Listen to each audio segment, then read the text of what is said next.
3 نهائيات كاس عالم، وفي كل مرة النهاية كانت بتضيع في آخر لحظة. مرة هدف قلب كل حاجة، مرة القائم وقف بينهم وبين الكاس، مرة فرصة واحدة كانت كفاية تغير التاريخ كله لكنها ضاعت. والأغرب إن المنتخب ده مش أي منتخب، ده فريق غير شكل كرة القدم وقدم للعالم بعض من أعظم اللاعبين في التاريخ، ومع ذلك الكاس عمرها ما وصلت ليه. فإيه اللي كان بيحصل كل مرة؟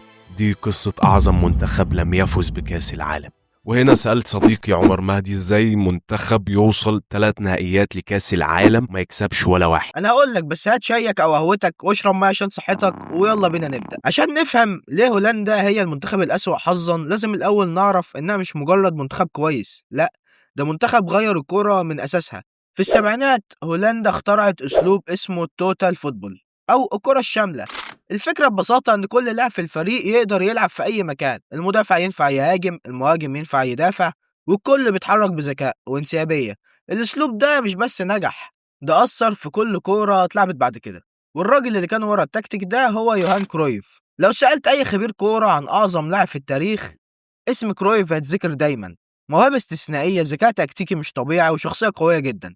وجنبه كان في ماركو فان باستن اللي كتير ناس بتعتبره أفضل مهاجم مكتمل في التاريخ، ورود خولت ودينيس بيركامب، وبعدين جيل روبن وفان بيرسي.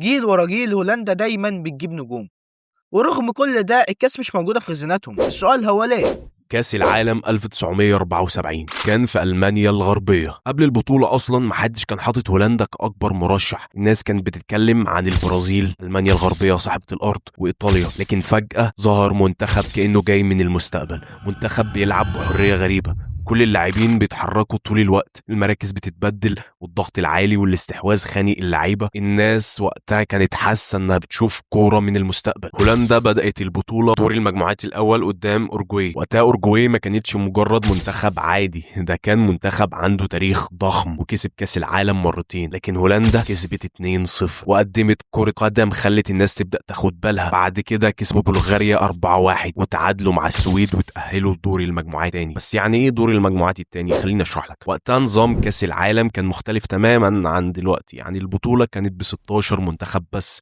وبيتقسموا في البدايه لاربع مجموعات، كل مجموعه فيها 4 فرق، الاول والتاني من كل مجموعه كانوا بيتاهلوا.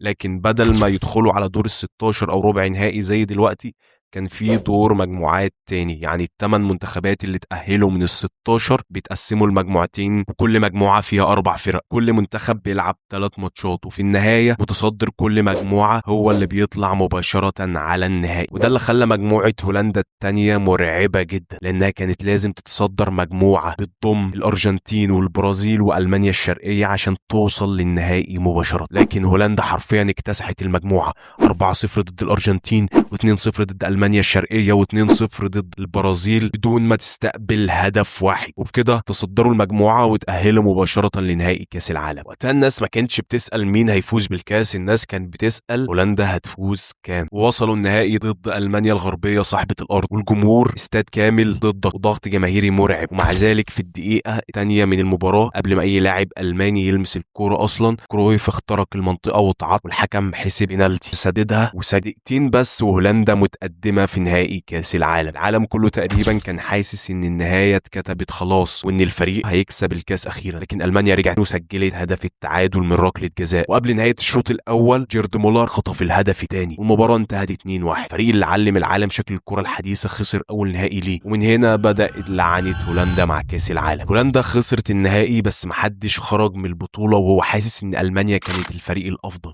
بالعكس العالم كله كان شايف ان الطواحين هي اعظم فريق في البطولة، والمفروض ان الجيل ده كان لسه عنده فرصة تانية. وفعلا الفرصة جت بعد 4 سنين. بعد 4 سنين بس من صدمة 1974 هولندا رجعت لكأس العالم من جديد. البطولة المرة دي كانت في الأرجنتين، والكل كان مستني يشوف هل الطواحين هتنتقم من خسارة النهائي ولا الجيل ده ضاع خلاص. ووقتها نظام البطولة كان شبه نسخة 1974 بالظبط. لكن قبل ما البطولة تبدأ هولندا اتضربت ضربة قوية جدا.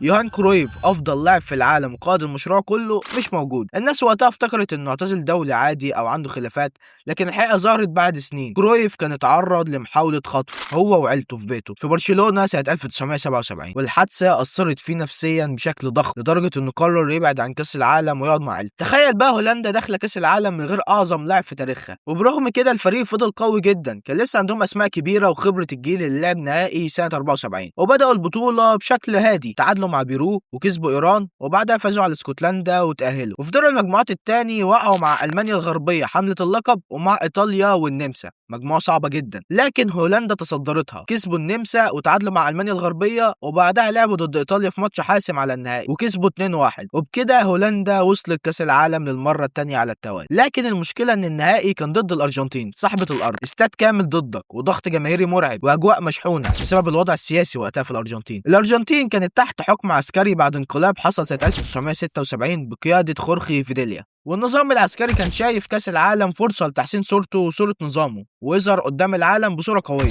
عشان كده البطوله كان كلها حواليها توتر وضغط ضخم جدا بعد ماتش بيرو المثير للجدل لحد النهارده. الماتش نفسه كان صعب ومشحون بشكل غريب، حتى ان لعيبه هولندا هددوا بالانسحاب قبل بدايه الماتش بعد تاخير متعمد من لعيبه الارجنتين في بدء المباراه بهدف زعزعه ثقه لاعيبه هولندا. وبدأ الماتش والارجنتين جابت الجول الاول، لكن هولندا رجعت وعادت قبل نهايه الماتش بدقايق عن طريق نينجا، وفي اخر ثانيه من الوقت الاصلي روب رينسنبرينك انفرد وسدد كوره خبطت في القايم. لو الكوره دي دخلت هولندا كانت هتبقى بطله العالم. المباراة راحت لوقت إضافي وهناك الأرجنتين سجلت هدفين وانتهى النهائي 3-1 لصالح الأرجنتين. مرتين متتاليتين هولندا بتوصل للنهائي كأس العالم وتخسره، ومرتين كمان الخسارة تيجي قدام صاحب الأرض والجمهور. وقتها الناس بدأت تحس إن الموضوع أكبر من مجرد سوء حظ.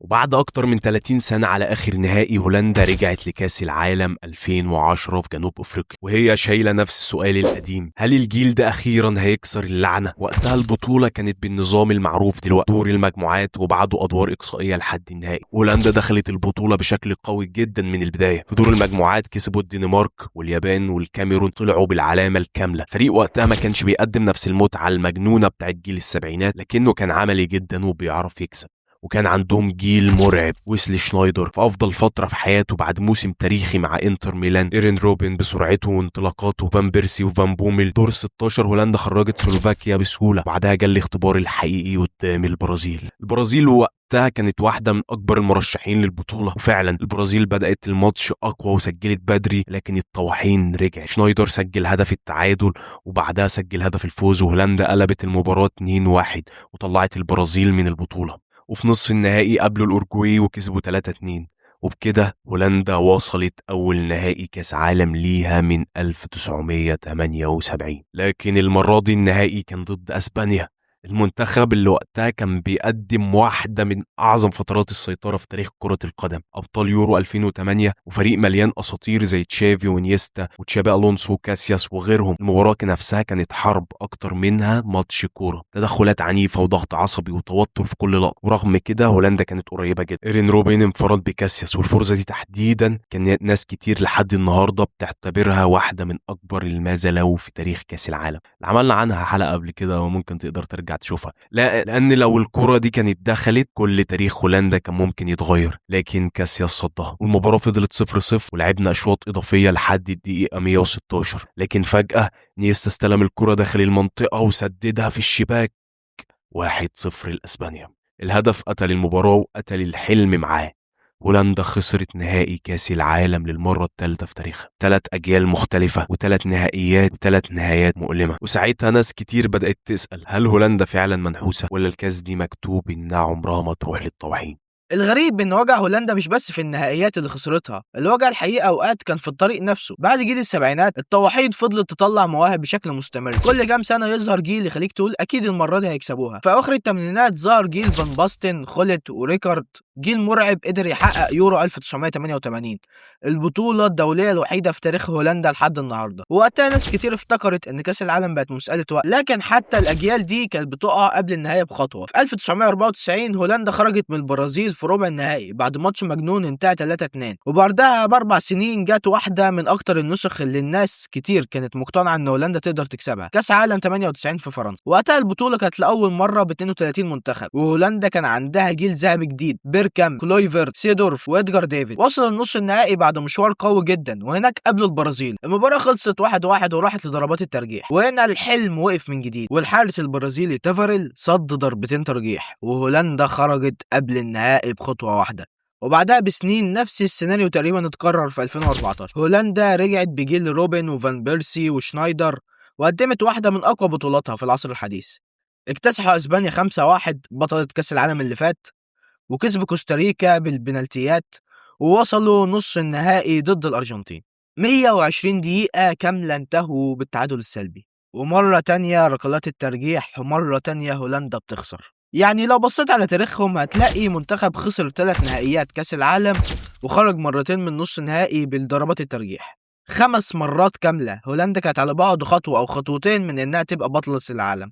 في الاخير يمكن اصعب حاجه في قصه هولندا انهم كانوا كل مره بيخلوك تصدق ان الكوره ممكن تكافئ الفريق الامتع، تصدق ان الجيل ده مختلف، وتصدق ان النهايه المره دي اكيد هتكون سعيده. لكن كل مره الحلم كان بيقف قبل الخطوه الاخيره، ويمكن عشان كده ناس كتير كانت بتعتبر هولندا اعظم منتخب لم يفز بكاس العالم. السؤال بقى، هل الطواحين هتكسر اللعنه في يوم من الايام، ولا هتفضل دايما اقرب منتخب للكاس بدون ما يلمسها؟ فلو الفيديو عجبكم ما تنسوش تشتركوا في القناه وتقولوا لنا في الكومنتات مين اكتر جيل هولندي كان يستحق يكسب كاس العالم. ونشوفكم في فيديو جديد. سلام.